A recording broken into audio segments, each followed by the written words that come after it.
All right. Well, does anyone have any questions about first edition? Any comments, concerns? Huh? We good for now?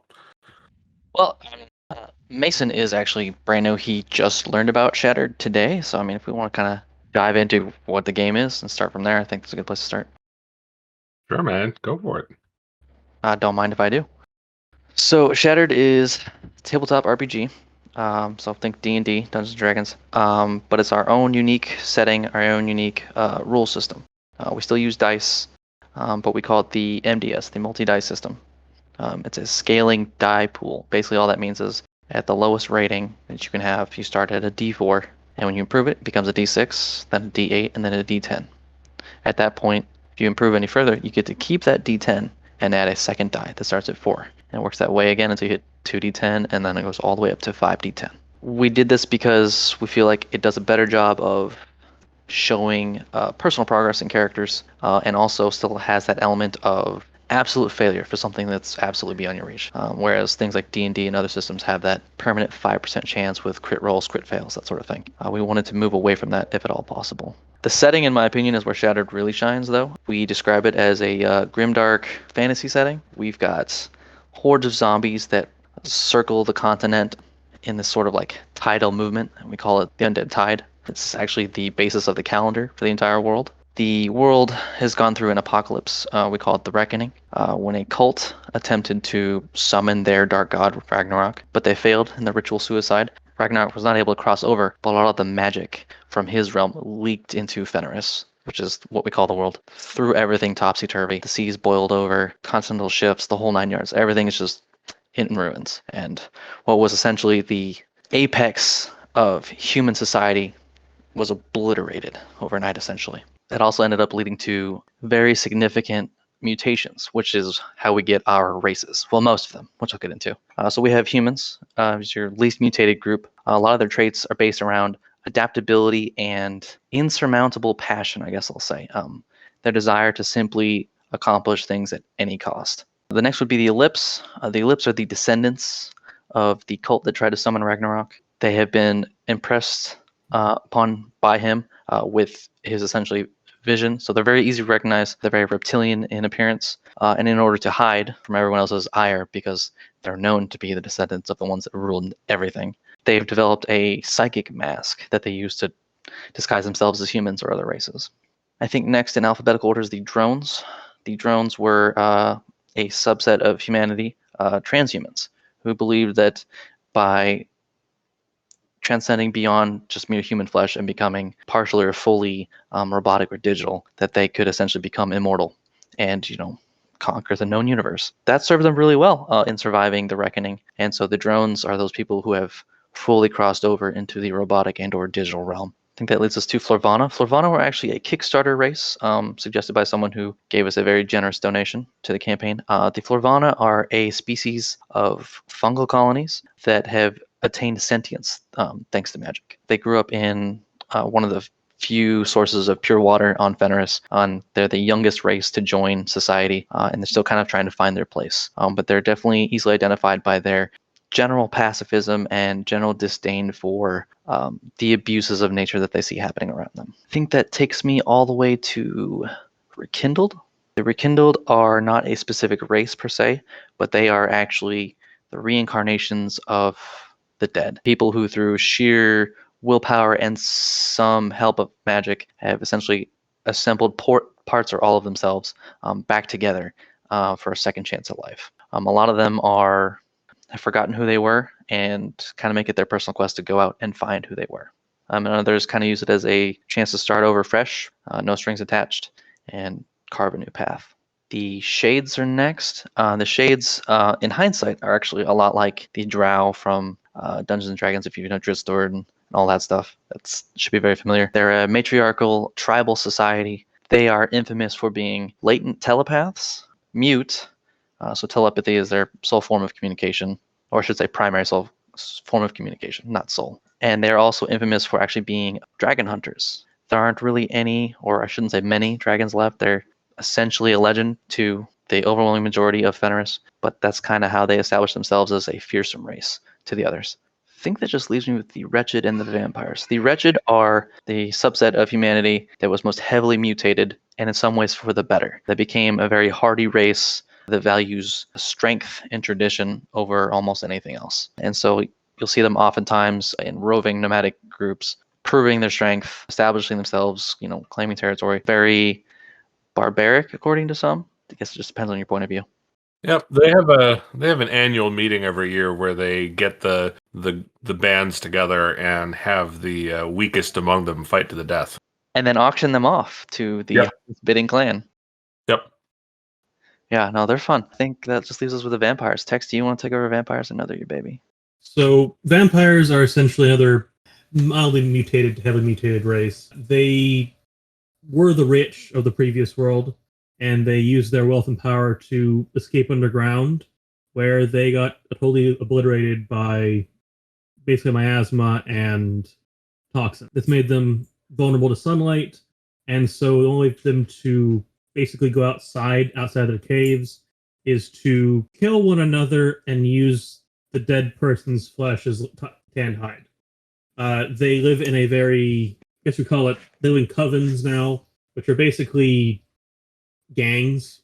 I mean, that's the way to put it. They're large gangs that hold sway of the vampire world, and some of that sway bleeds into the rest of the world too. They're generally viewed as not very nice people because they used to eat everybody. Drinking blood, but gives them the ability to not burn up to a crisp, as well as wearing, heavy leather. And I'll add a little bit of flavor there as well, because there's a lot more cool stuff going on there. They're taking of each other's skin to go above to the surface world was in response to what they believe to be essentially one of the lords of their demon hierarchy.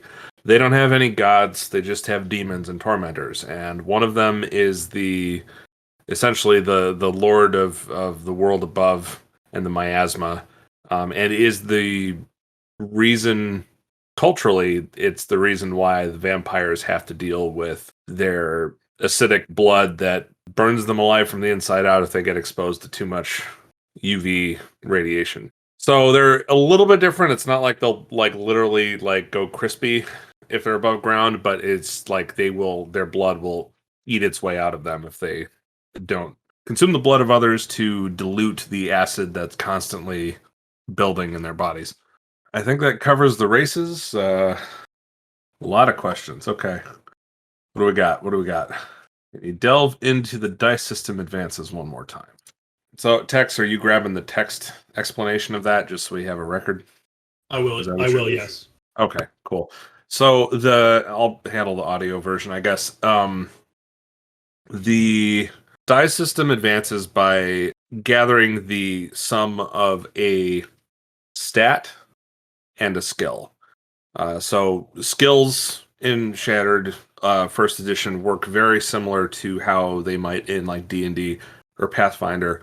They target certain things like stealth, acrobatics, athletics, crafting, lore, things like that. And every skill has a associated stat.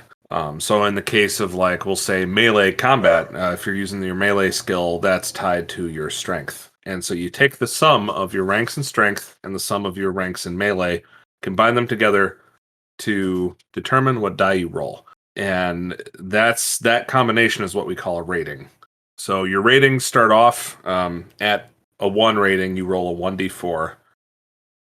At a rating 2, you roll a d6, 3, 1d8, and then 4, 1d10. Once you cross this point, you run into something we call a die wrap, which is you keep the 1d10 that you're rolling, and say you go to a rating 5 and something, you now just add another die. So you keep that 1d10 and you start over at 1d4. And then you build up that die up to a d10 again, and then when you hit another die wrap, you add another d4, and then so on and so forth. When we were tinkering with that in development, we kind of found that gave a sort of progression that we liked in terms of growth potential without having to deal with just adding bonuses to a d20, for example, which can vary wildly in results. Even if you're like a master at something, a D20 can really mess you up. And we wanted to try and push the averages a little bit higher, the better off you were. So that's kind of how we wound up with that. And Conrad lost. Cody, if you guys have anything else to add in that regard, please chime in. The more info we have, it'll, hopefully if this recording bot works, it'll go up on YouTube. So the more info we have, the better. Yeah, it sounds like you grasped the general goal there, which was just to have a constant incremental system as opposed to these bonuses or like D&D 5e has with the proficiency system. Instead of having that, we went the route of these growing dice. Yep. Yeah, there are other games out there that have done similar things. I think Earth Dawn is one. I want to say Savage Worlds, but I could be wrong about that. It's been a while since I've looked at it. Let's see, what was the next question here? How intermixed are the races? So, and the lore guys can correct me if I'm wrong, but the races are pretty intermixed right now with a couple of exceptions. There are some vampire covens that sort of exist on their own in less settled parts of the world. The drones, as far as anybody knows, at least as far as first edition is concerned, the drones have a city somewhere to the southeast of the continent. Nobody quite knows where it is or what goes on there. Something we're hoping to remedy in second edition. But the drones are pretty intermixed with the rest of the races, but no one really goes to their home that we know of. The other races are pretty intermixed, especially when it comes to like the ellipse and the humans, because the flesh mask that the ellipse generate presents predominantly as human, so they kind of rely on living amongst human populations, so they're the closest to them. But the rest are fairly intermixed as well. Depends on where you go. Let's see. Your next couple questions are kind of interrelated, so I'll answer 2 and 3 together. Intermixing happens pretty regularly, especially so most of society is broken out into the city-states.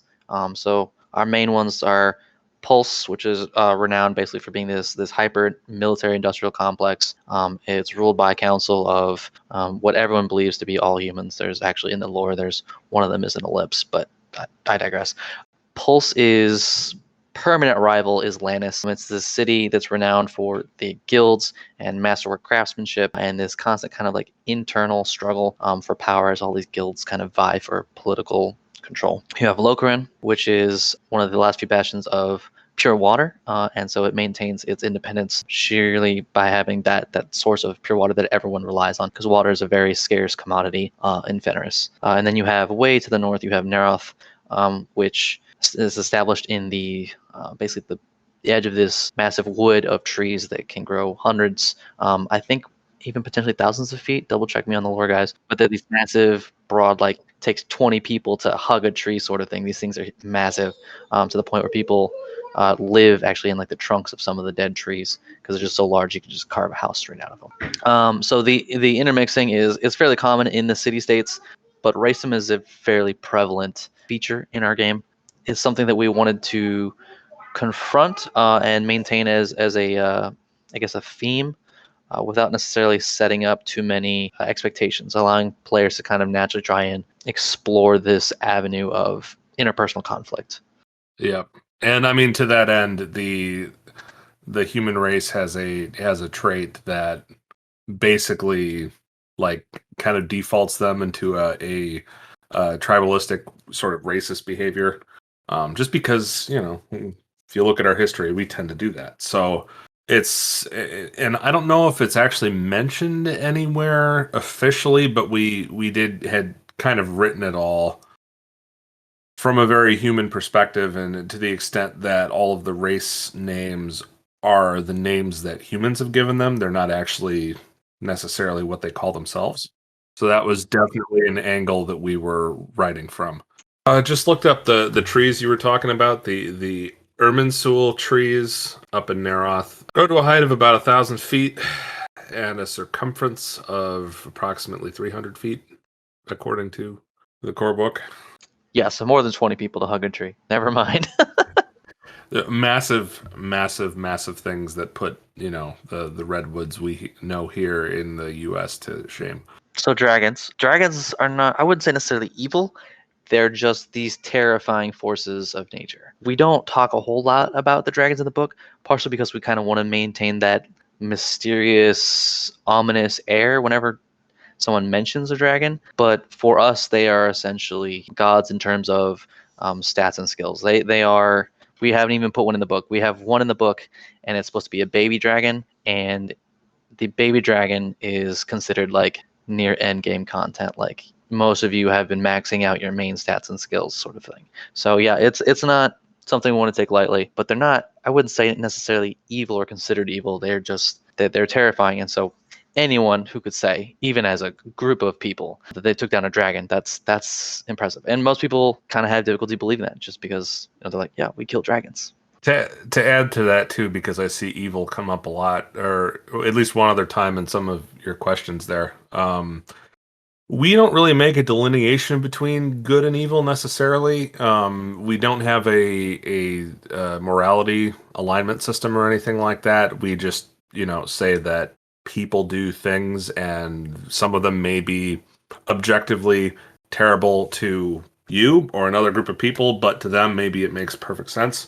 So we very intentionally, we don't really collectively, we're not massive fans of like the alignment system that we're also familiar with in D&D, but we also realize that anything that's done, anything that happens over the course of history is measured in shades of gray, and some of things we look back on in the history books define it as evil, but at the time it's a little bit harder to discern sometimes. So we wanted to let players sort of try and discover that definition for themselves as they played. I have certainly run campaigns with players who I would define as evil.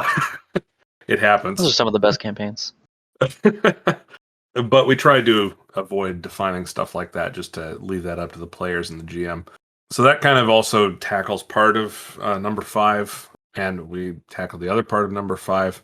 The who the wretched auction at the end of this big annual event that they have. It is usually whoever the last man standing, so to speak. So whoever lives and doesn't die from the big brutal fight that they have every year gets auctioned off to the clan that wants them, because they've obviously proved themselves stronger than they were letting on, and so they might be valuable to one clan or another. And I think to dissuade the notion that any one race is inherently evil, I think it's just we kind of presented certain information that may sound as it come off as evil.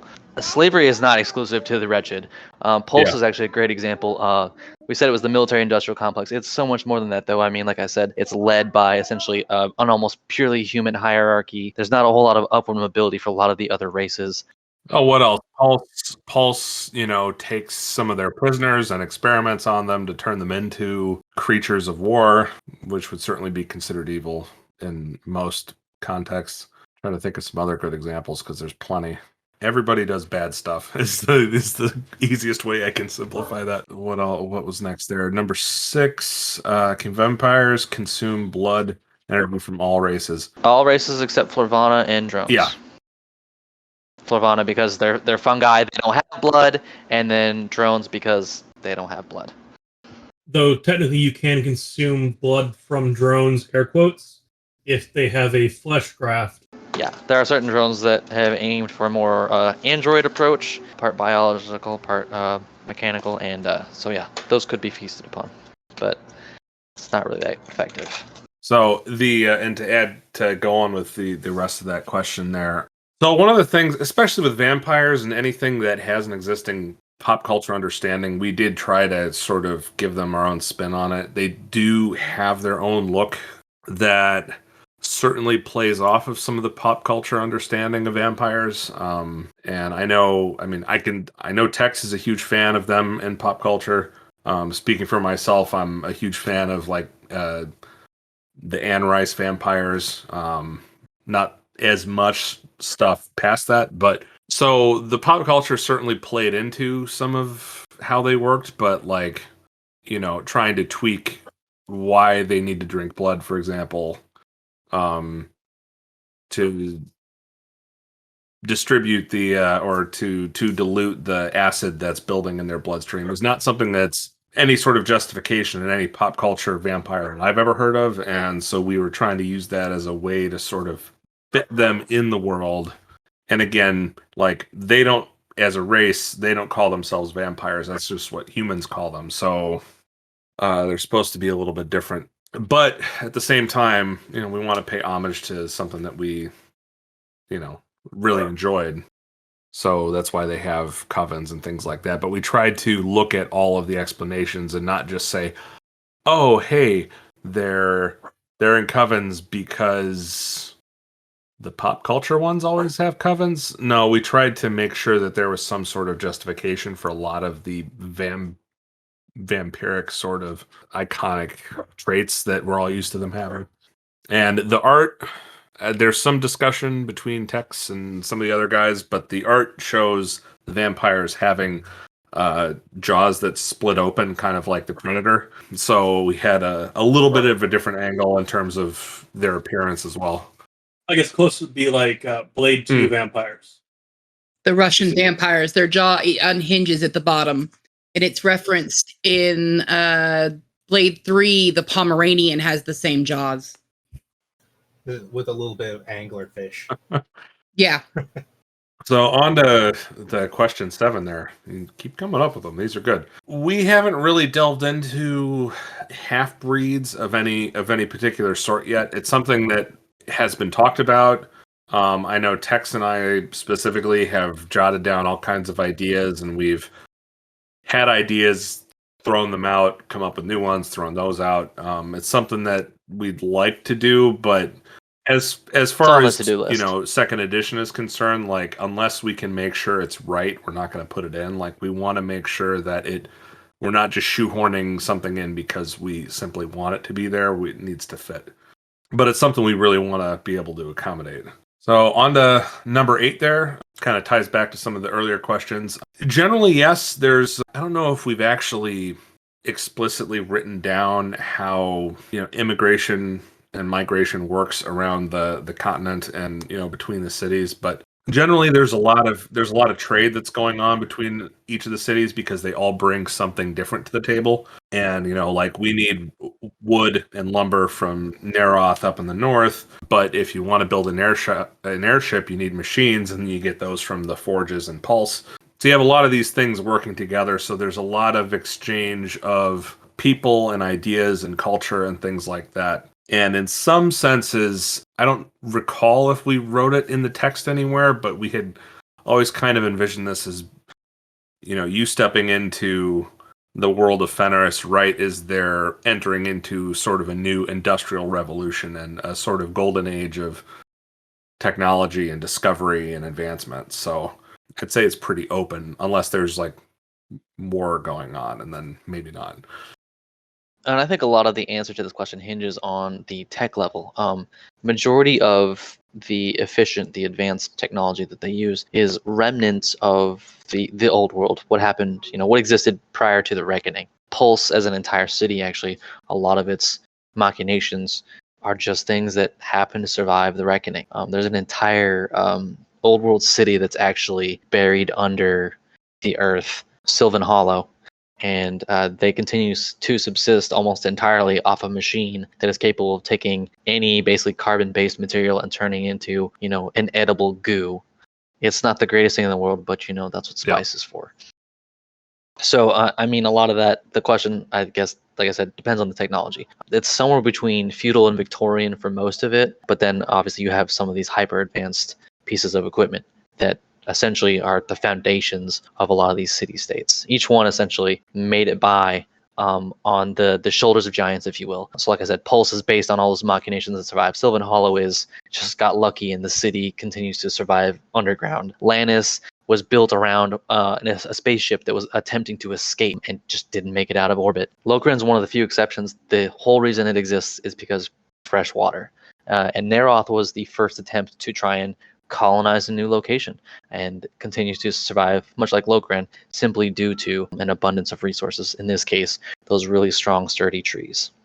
So moving between the cities is, I mean, it's gonna be fluid, right? Like as much technology as they may have from the old world, there's no way for them to track thousands, millions of people. So it's not viable to inhibit motion between the cities, and there's no Yeah. reason to, at least not yet. Well, and to add to the technology comment there, yeah, like some of these places exist almost purely by happenstance. Like Pulse, we have, and to my knowledge, we don't have any plans on actually exploring this, but the inhabitants of Pulse don't know how the walls and the towers got there. They were there after the Reckoning. It seemed like a reasonable place to fortify, so they moved there and built a city. And the only reason they persist is because these walls are continually consuming the stuff outside them to rebuild themselves. So, like, they don't know how it works. It just does, and it works for them. But also on top of that, the world and the societies on Fenris have also managed to develop their own technology because of how magic has influenced the world. And for us, magic is something that is almost innate to materials at molecular level, and is a large reason for why the mutations between the races happened so quickly. Depending on where you were and what sort of arcana you might have been exposed to in a given area, that would have had an influence on your biology. But to that end, those new properties of materials created this whole new field of study called arcanics, which is a sort of melding of magical sculpture and mechanical devices. Arcanic devices derive their function from their form, and the primary example of this is something called the arcanic drive, which is something that effectively nullifies the planet's gravity and allows airships, in the way that we think about them in steampunky terms, to function and exist. So, and that's completely separate from the Reckoning and any pre-Reckoning technology. That's new, and that is continuing to drive new advancements and things like that. We kind of just skipped over combustion engines in a lot of ways. Even though they do exist, we kind of skipped over a lot of that stuff that we know from Earth's history because we can magically fly now, in a way. Yeah, it's a different development track entirely, because there was no need really for the combustion engine, and no real way to, in comparison to this device that can be like, oh, all those dangers on land, we can fly over them now. Why bother, hopping on a horse, or in our case, a Dell? A lot of the fuels would have been burned up. And I mean, that also comes back to, like, how did these places trade before the airships happened? There's still a lot of ground-based trading that happens because, like the city that Conrad mentioned, Sylvan Hollow, doesn't have an airport or anything like that. They're all underground, so you have to either land or you just travel there on foot. And then you have all these disparate settlements between the major cities that aren't necessarily equipped to handle airships either. So there's a lot of ground based trading that happens just by necessity. But all the big places, it's all airships. Yeah, and then I guess 9 wasn't really a question, but just to jump on the morality system. If you're not familiar with the term grimdark, it was originally coined by Warhammer 40k, Warhammer 40,000. In the grimdark future, the 41st millennium, there is only war. It's one of my favorite phrases of all time. But grimdark has become its own tag, essentially, for games that really are heavily influenced by themes of, inexorable doom, struggle, strife, like this seemingly insurmountable odds of a world that is determined to remove you from existence. And so that plays a lot into our monsters, the world itself. The whole place is incredibly hostile, right? Everything from your racist neighbors to, the world or city-ending beings that came through when Ragnarok was nearly summoned. We have, essential gods that are actually roaming the continent, and, who knows if maybe it's just your bad day and you happen across one and it decides to pluck out your eyes and eat your soul.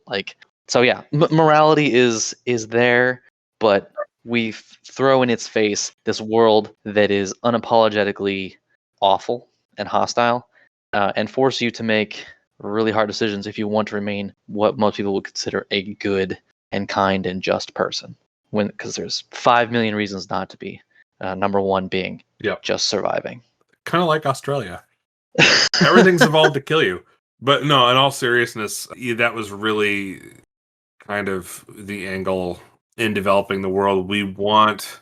And more so, I feel like more so in some of the work that we're doing with second edition, but we wanted to present players with a world where there weren't any good options and they just had to find the best of the bad options to deal with. So, and that isn't to say, if you're not overly familiar with grimdark as a genre, the one important thing to keep in mind is that it is dark and it is bleak, and in certain times it's hopeless, but that doesn't completely eliminate glimmers of hope in human society. And humanity and the other races in the book do all have sort of like bright moments over the course of history where they, humanity might be a tad dramatic, but I don't really care. Or humanity and all the other races are kind of like a bright light in the darkness at times, and that's something that I really care about writing into the races in some of the stories here, is that no matter how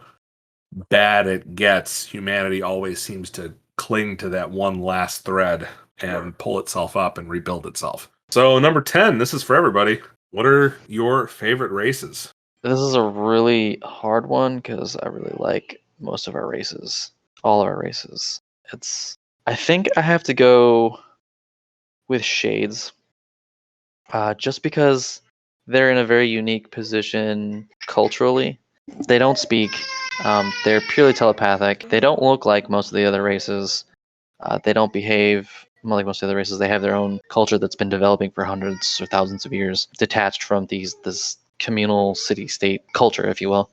And so they have a very different way of looking at and communicating about Fenris, especially with their history as like taking on these seemingly indomitable creatures, the dragons. And so yeah, they're a lot of fun. And again, like I said, racism is a pivotal theme we have running throughout. And Shades they get a really interesting mixture of hushed awe and disdain, not disdain, distrust, like distrust.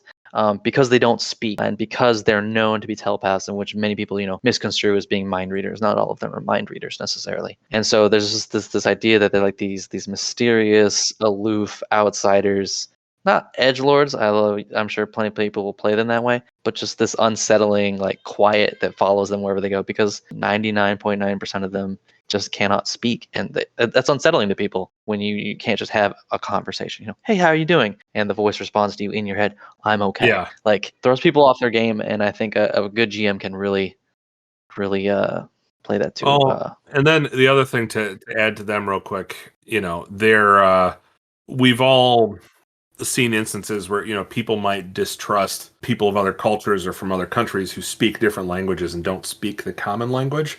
And so there's always this sort of like assumption that like, oh, maybe they're talking about me in that language or something like that. And this is like the ultimate version of that paranoia, right? Where a shade could be talking about anything to anybody and you have no way of knowing at all. And so that sort of builds into that. But they also deal with a little bit of tokenism too, because of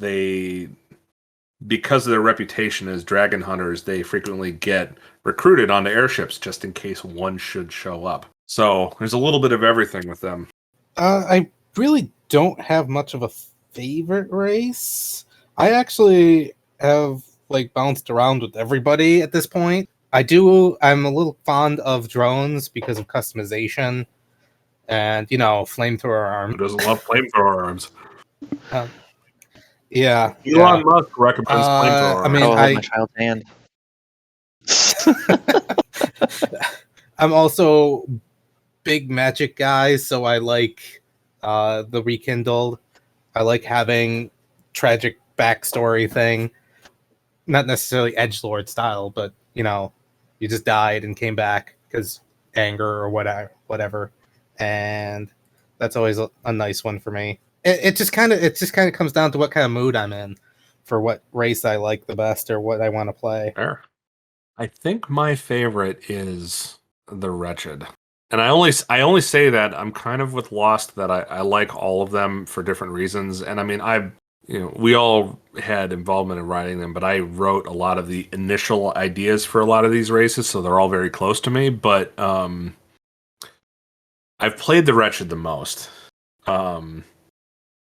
And I love the sort of style that we put into them mechanically of these, like, we have one racial trait called tough bastards, and that really is sort of a defining idea that they are like rugged beyond rugged, and it just makes them fun to play. Cody? For me, favorite race, again, I hate to say it's kind of hard to pick one, but I would say probably leaning towards Florvana, just because it's a backer race, which is just cool to see an outside idea implemented. They are special. And then, right, yeah, it's just like, it was just really unique in like the fungal colony. It just completely took me by surprise. I just kind of like them since they were pitched.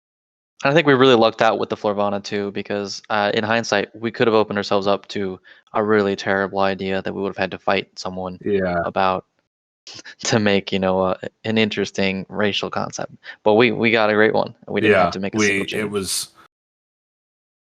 I would do it. I would do it again if we felt like adding another race down the road. But yeah, it was incredible, and it was the Florvana are exactly what Shattered needed, because we have all of these essentially races from the old world, and what we didn't realize at the time was that we needed something from the new world that had its own perspective on things, and that is the Florvana.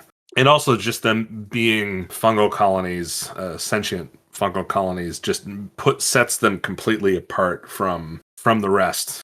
And they, of all the other races outside of humanity, they might be the only race that probably doesn't mind the name that they've been given. But that's goes into their sort of collective personality. Tex, what do you got? And then The vampires, Okay. I offer no explanation. See Exhibit A. Yeah. Lack of better words, I mean, I kind of word vomited the vampires mostly in about 2 weeks, about 8 years ago. And it's evolved since then and gotten even more awesome, everybody's input. But I just like the directions they took and their hard choices in life they've had to make. Definitely. The last one, this should be fairly quick, is Shattered, a dungeon master system like D&D. We do have a game master who is sort of in charge of running the campaigns and helping to move the story along and everything, assuming that's what you meant. And we did try to consider some of the plight of the game master, if you will. We have our own opinions about it now, but we set out to like build a monster creation system to try and help them come up with stuff on the fly or come up with unique monsters, so they didn't always have to use the same cookie cutter zombie every time or whatever, to varying degrees of success. But we really wanted to look out for the GM because they don't always get the love they deserve in core books. Yeah. No, our goal was definitely to make this both the player manual and the game master manual all in one. And I think we did a pretty good job. But yeah, definitely with monsters to varying degrees of success. Yeah, definitely on the descriptions, and I'm not saying that because I wrote a lot of them, but systematically they could use some work. But that's where 2E comes in, and that's a perfect segue to jump into 2E stuff. So, Tex, do we just want to run down the list of topics that we have singled out here for discussion? Yeah, I would say basically for those listening in, we're about to move on to second edition and what we've accomplished so far, essentially.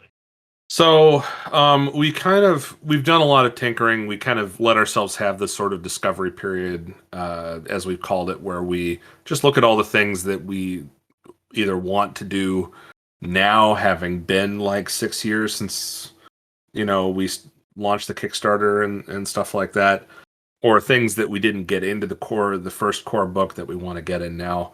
Tinkered with a lot of those things and then settled into chapter 3 in the core book, which is chapter 3 is dice, conflict, and conditions. It really is the engine that makes the rest of the game function. In there you get how the dice works, how checks work, how combat functions, how you use combat actions, conditions, like if you get lit on fire or if you're bleeding, how those things work.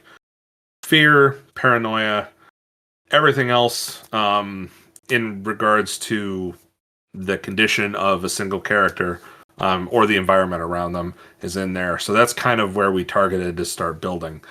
And the first place to bring up there is the combat order and combat actions. A lot of things are getting a pretty heavy look at how we wrote them, what the flow of them was, if there's anything we can do to make them more streamlined, more time efficient, I guess you could say.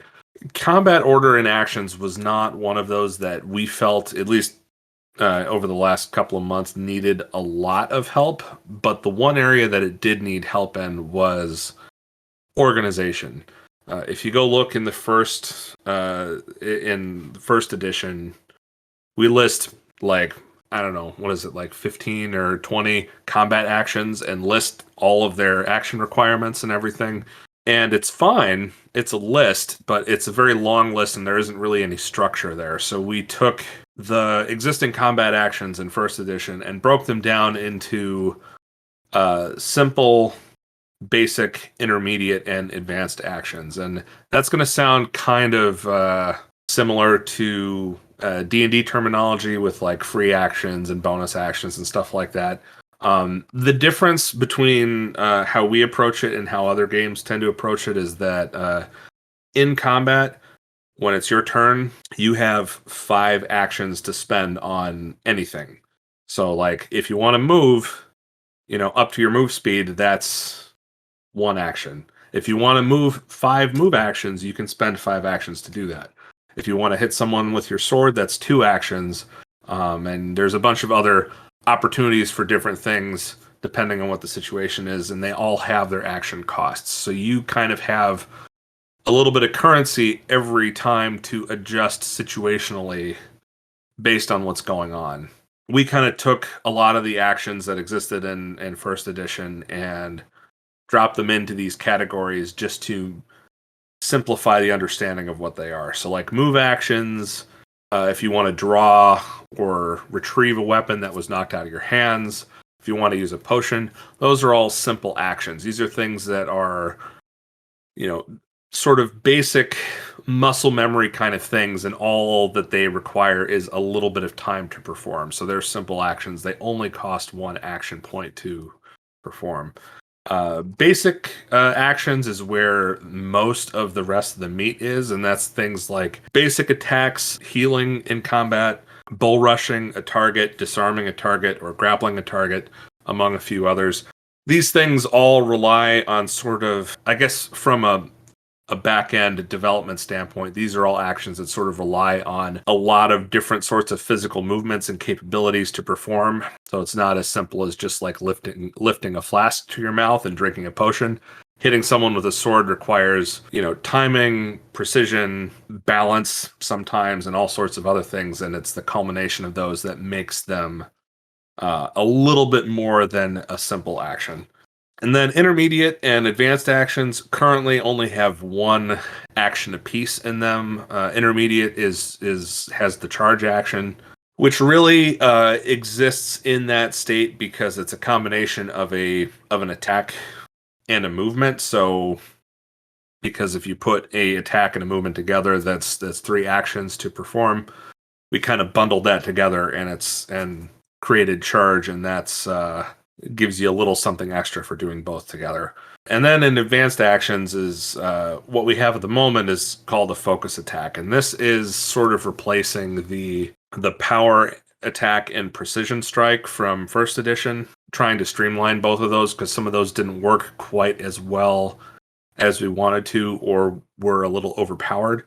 So focus attack is streamlining that a bit, requires 4 actions to use, and performing this kind of attack grants you a significant bonus to the attack. So it's like you're doing a full windup and then a swing, and so that gives you a lot more power and capability to that.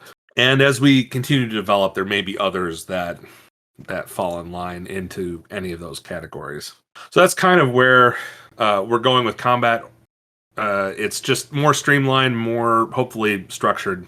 And that's about all I got for that, unless anyone else has to... So we're removing surprise attack. Yes. Yeah, it's being replaced by what's called Caught Unaware. We don't have the finalized just yet. We've gotten fully done with the alertness, but it's basically going to work on the alertness system that we're going to have. So if your enemies are more alert than you during a surprise round, they would go first. So it removes the whole surprise attack order and reduces the number of orders you have. Yeah, and that, to go a little bit deeper into that, the intention of that sort of caught unaware concept, whatever it winds up being called and however it functions, is to sort of reward players for planning ahead. If they know that they're going into a fight and they plan for it, it gives them an advantage, especially, if they're outnumbered. Because if you've played Shattered 1E, and you've gone through how initiative works in there, if you're outnumbered, you are going to go last. So this is trying to balance those scales a little bit. Next on the list is conditions and statuses, and there's some of this stuff that's still in flux, but the quick version is that most of this hasn't been changed. A lot of the language might have been cleaned up, descriptions of certain conditions. There might have been a couple that have been removed because they were redundant, and I don't recall off the top of my head which ones those were. But the other thing is we were trying to make sure that conditions were all worded in the same sort of way that they, unless stated by some other source, they're always going to last for 1d4 rounds, and the repercussions of suffering from a condition is always going to increase with how long they last. So basically just some sort of balancing and tweaking to make them all function the same, so it's easier to sort of keep those ideas in mind as you play. A little less page turning, hopefully.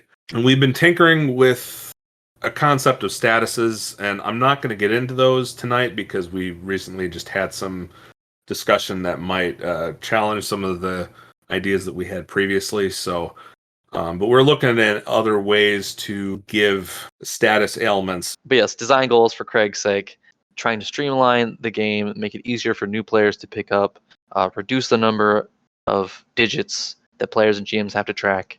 And one of those goals we've discussed is trying to eliminate flat +1, -1 to the roll result and turning that into rating adjustments. So, your melee rating goes from a 10 to a 9 or a 10 to an 11.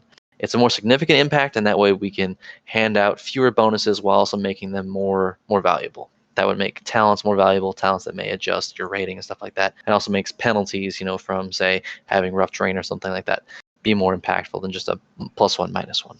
Yep. And it also sort of eliminated some of the confusion we saw in players with first edition who were asking if we're adding to your rating and things like that. And to have, we kind of just got rid of that, looking at getting rid of that delineation between the two things and just saying, hey, it adds to your rating. One less thing to track separately. So hopefully it makes things a little bit more streamlined.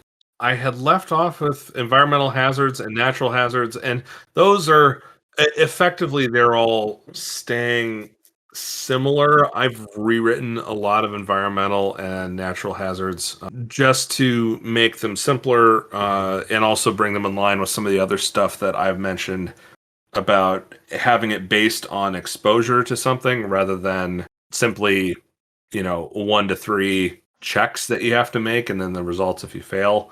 So a good example of how this function is like if you're stuck in a sandstorm, and you're in a sandstorm without shelter, the longer you're without shelter, the harder checks are going to become to resist being blown over or sinking into the sand and getting buried or things like that.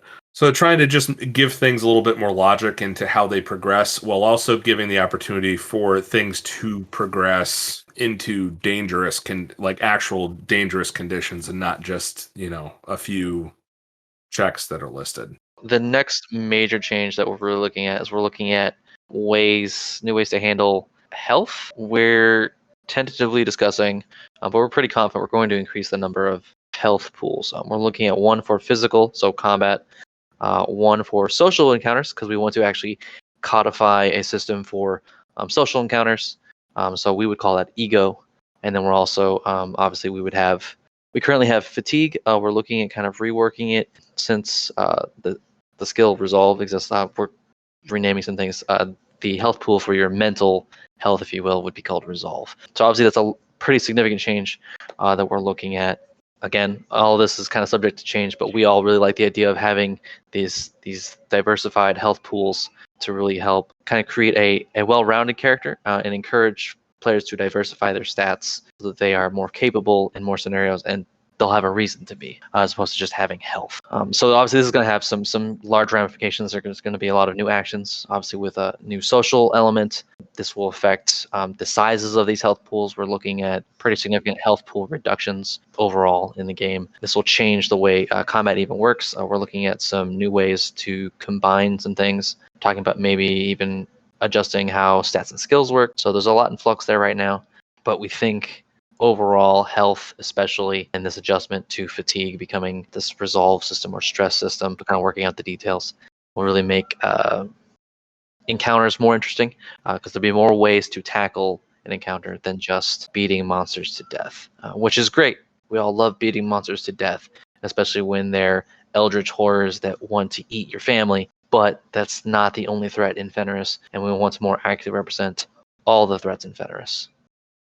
Yeah, and coming back around to that point, a lot of these potential changes also have ramifications on how monsters and NPCs function. And I make that delineation real quick just to say that we do also want to separate NPCs from monsters in second edition. So we want to be able to give GMs the tools to make interesting and effective NPCs to populate the worlds and stories that they're telling, apart from simply being an adversary. But then when it comes to monsters and enemies and things like that, we want to be able to give their attacks a little bit more nuance and diversity. So, say we have a psychic based creature in the game, we want it to be able to actually attack players psychically and deal damage to, say, their resolve. Invade their mind and mess with their mental health. So that's kind of another aspect to this, is it gives monsters more ability to be diverse and also gives GMs a few more tools to challenge the players. So if, say, everybody builds real physically oriented and tanky, GM now hopefully will have a little bit more access to, say, throw things at them that they may not be as prepared for and that they're going to need to learn to adjust to. So to touch on stress real fast, I would call it semi-concrete.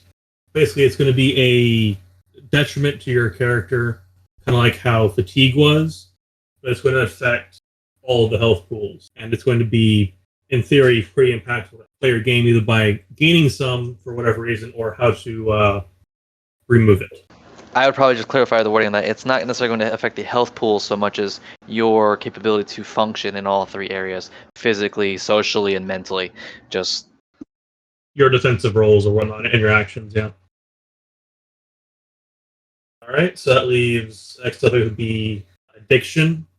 For addiction, it's more or less we wanted to have some sort of system takes into account addiction, not only substances, but action. And how to go about that, we're not quite sure yet. We have some ideas sketched down.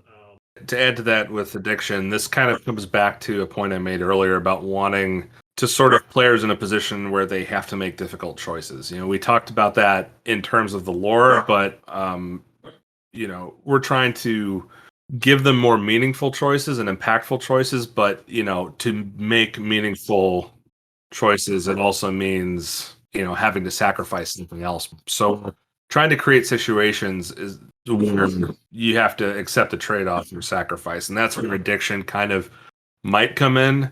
Or say, if you really love using potions for things to like deal with your ailments and stuff like that, well, maybe using potions too often creates its own problem, and that's something that you have to be prepared to deal with. yes, we want every solution to have potential issues. Again, playing into the grimdark themes, you can be a potion chugger, right? You can play it like it's D&D, and you can just live off potions if that's how you want to live. But you're probably going to develop some problems with that. So that kind of that's one of our other larger sort of design goals is to create those situations where players have to make tough choices. And then the last one on our list of like very unfinished rough ideas is stress and health recovery. And Tex had already talked about stress a little bit, and we had gotten a lot of feedback, and we also felt ourselves that we probably added a little too much health recovery into first edition. You know, we wanted Shattered to be dangerous, but we didn't want it to be without. We didn't want it to be unsurvivable. So, you know, looking back, we probably added a little too much health regeneration to it, made it a little bit too nice. But in regards to stress and health recovery, we were looking at options of, say, taking stress and impacting the other 3 health pools that we were looking at in order to regain health in an almost temporary basis. So again, that comes back to those tough choices. Do I, you know, suffer with lower health now, or do I deal with the stress later? Give them a meaningful choice there and have them deal with the consequences of either. I don't know if we have any other systems that are close enough to reality that we feel comfortable in discussing. No, I think that's pretty much it. Essentially, we're trying to build from the ground up, right? Chapter 3, we've been dividing into chapters and trying to build one chapter at a time. And what we realize is chapter 3, which is the actions, the dice, essentially all of our conflict resolution systems. We figured if anything else is going to change, it's going to be dependent upon how we change these core elements. So that's what we're looking at right now. So health is a big one for us. Suggestions about possibly changing from a meter beat sum system to successes with the dice. We're looking at. I'm a big fan of it, obviously, but I pitched it, so I'm a little biased. So we're looking at other options, and once we have those, we'll be able to move forward. We'll probably start digging into racial traits because there's some things we want to do there. Kind of streamline that, remove any +1, -1 bonuses, and maybe look at expanding optional traits. Yep, so that was a big one for us. And then once we've got this health system nailed down, we can start looking at finalizing how combat, offense, and defense will work.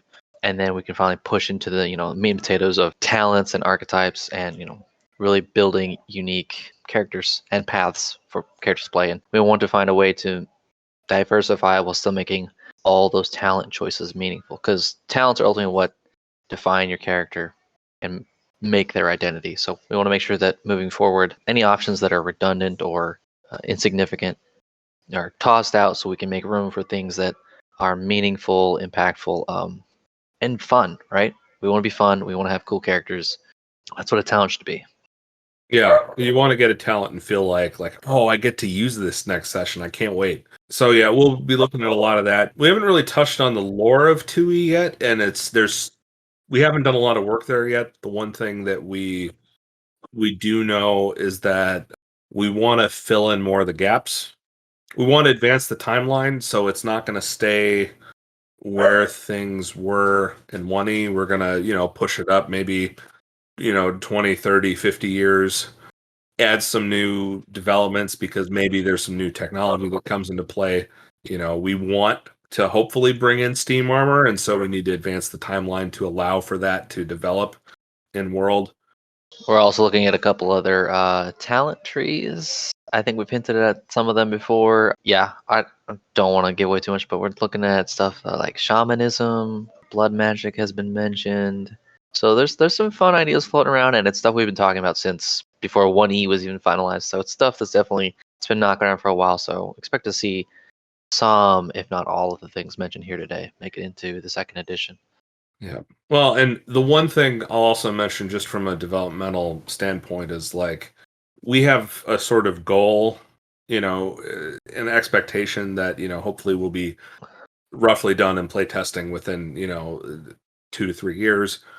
But at the same time, at the end of first edition, shortly before we published, we were sort of crunching ourselves in a way, if you understand the game development terminology. And there are a lot of things that we would have liked to, or we probably would have done differently had we felt we had the time to do that.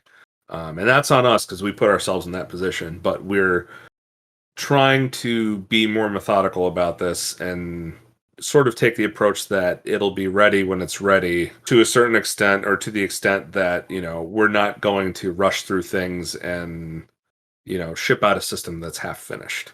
Thing like that. Not that I feel like we necessarily did that in 1E, but there were some systems that were certainly lacking because we were rushing, and we don't want to do that. Yeah, I think that's fair to say. Cool. Unfortunately, everybody else had to bail, but Noxul, do you have any questions? Do you have any input? We'd always love to hear whatever people have to say. I don't have any input, honestly. I guess one thing I would say is I like the idea that you guys are changing the health recovery, because that was always one thing I was kind of confused about. It seemed like for a game you meant to be so grimdark, it was just so easy to like heal to full, like Yep. between combat. And I mean, other than that, I'm definitely looking forward to see the changes you guys make, especially if you add more things to the lore and fill in the gaps. Because honestly, that's what really hooked me.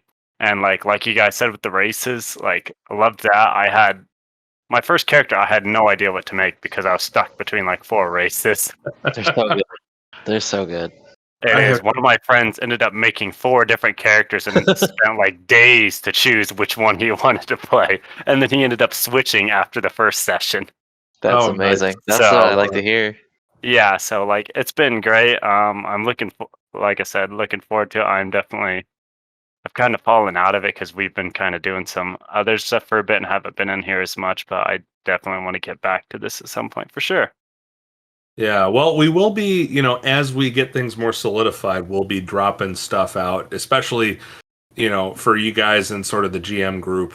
We're going to want to get feedback early, so we'll be dropping stuff once things get more solidified to try and at least get eyes on it and get your initial feedback, and then, if and when it's playable, see if some of you guys can test it out and see how it looks. Yeah, I'll definitely have to keep an eye on things and be a little more active in here, so. Well, awesome. Yeah, love to see you around. Yeah, if you don't have anything else, I think that's all we had planned to cover tonight. Cool. Well, Awesome, then with yeah. that, thank everyone for coming. It's pointed just not cool, but that's all right. And hopefully everyone who's listening after the fact will have enjoyed it. Yep. And when you hear it, if you have any other questions, hit us up in the interim and between the next one, because we're always here. Someone's always around to answer questions. Or if you have any thoughts or ideas, definitely hit us up.